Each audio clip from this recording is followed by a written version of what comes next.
Asalaamu calaykum waraxmatullaahi wabarakaatu asxaabi kulligiin waan idin salaamay meel kasta aad joogtaan daawadayaal. Waxaan maanta inii soo jeedinayaa bahal yar oo wax yar oo farta inii waaweynaynaya buluugna ka dhigaya, ma fahanteen asxaabta. waxa weeye magaciisa waxaa kala soo degaysaa meesha mobaylkaaga wax kala soo degtid ee Play Store-ka ama meesha wax kala soo degtid, ma fahantay. waa Play Store markaad tagtid waxaad ku qoraysaa waa ka asxaabta ka u saliibay waxaad ku qoraysaa right image. waa ka asxaabta right image isaga ku soo saaray marka intaa qortid. marka halka intaa qortid baa halkaas saa ugu dhufanaysaa.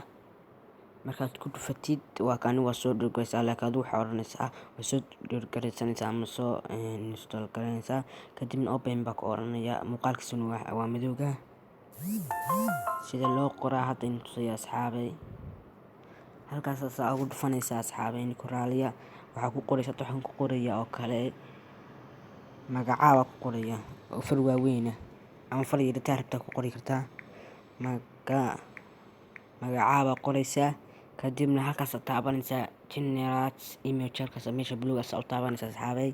ma taabatay yaraa noqda waxaan hayskan halkaa ma taabatay meesha markaa taabatay wax kuu soo baxaya copy text iyo send to waa kuu soo baxaya ka usamaaka magacaha saas u weynaaday, ma fahanteen.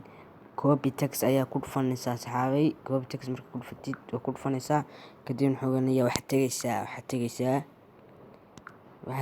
WhatsApp-kaaga tegaysaa, ma fahantay. WhatsApp-ka waa ka WhatsApp-kaaga tegaysaa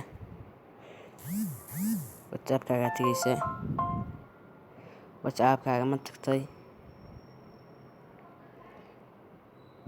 ma tagtay saasaa oranaysaa meesha wax ku qori halka asxaabta halkaas farta ku qabanaysaa meesha TP message ba xoog farta ku qabanaysaa. marka farta ku qabatid halkaas message ku qoran tahay marka farta saa ugu qabtid halkaas saa ugu dhufanaysaa waa ka ku soo baxay maaragtay asxaabay.